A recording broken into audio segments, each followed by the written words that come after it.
What's popping, ladies and gentlemen? When you combine maturity, devotion to one's faith, leadership skills, ability to foresee the future, great stage and live performances, and many more qualities, you get Joseph Hill culture. Today's showbiz takes a look at one of the most mature and most liked Jamaican musician, whose lethal combination of musical prowess and strong devotion to Rastafari faith have had millions of people rooting for his craft. Joseph Hill was born in 1949 in Linstead, a town in southeast of Jamaica. He was raised in a Christian family and began singing in church at the age of 6. Within 2 years, he was making his own musical instruments. After leaving home, he came into contact with Rastafarians and adopted the faith.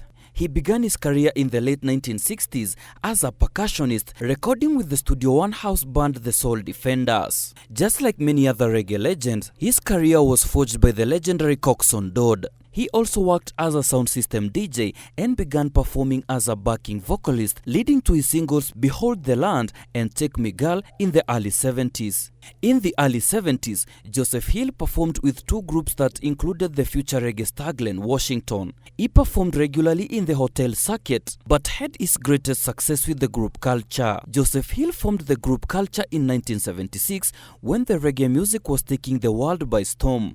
By then, the likes of Bob Marley, Peter Tosh, Bunny Wailer, Jacob Miller, Alton Ellis, and a couple of others were taking over the world. The Culture group led by Joseph Hill was comprised of his two cousins, Albert Walker and Roy Kenneth Days. When all was set, Culture band led by the mighty Joseph Hill hit the ground running. Joseph Hill and Culture would later build a strong and everlasting reputation after a terrific stage performance at Bob Marley's One Love Peace concert. Joseph Hill has toured across the world, and in 2002, he had an electrifying performance in Nairobi, Kenya.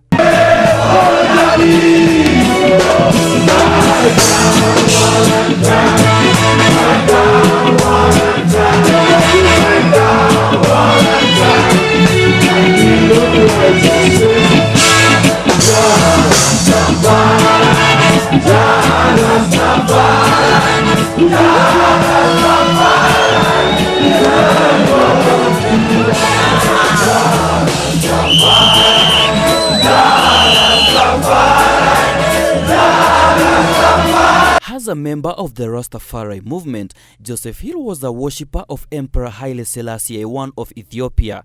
Indeed, Joseph Hill's nickname Keeper of Zion Gate reflects his position as one of reggae's and Rastafari greatest voices. Unfortunately, Joseph Hill died on a tour bus just after entering Berlin, Germany on 19 August 2006. At his funeral in September 2006, Joseph Hill was eulogized by, amongst others, the then Jamaican Prime Minister Portia Simpson Miller, who recognized his contribution to Jamaican culture. His son Kenyatta Hill subsequently took over his role in Culture. Joseph Hill has received a number of honors, including an induction into the Jamaican Reggae Walk of Fame and a 2005 Independence Award presented by the Prime Minister of Jamaica. In 2005, he received the Culture Shock Bronze Medal in recognition of his contribution to the Jamaican music. Long live the legend of Joseph Hill Culture. Till next time, cheers!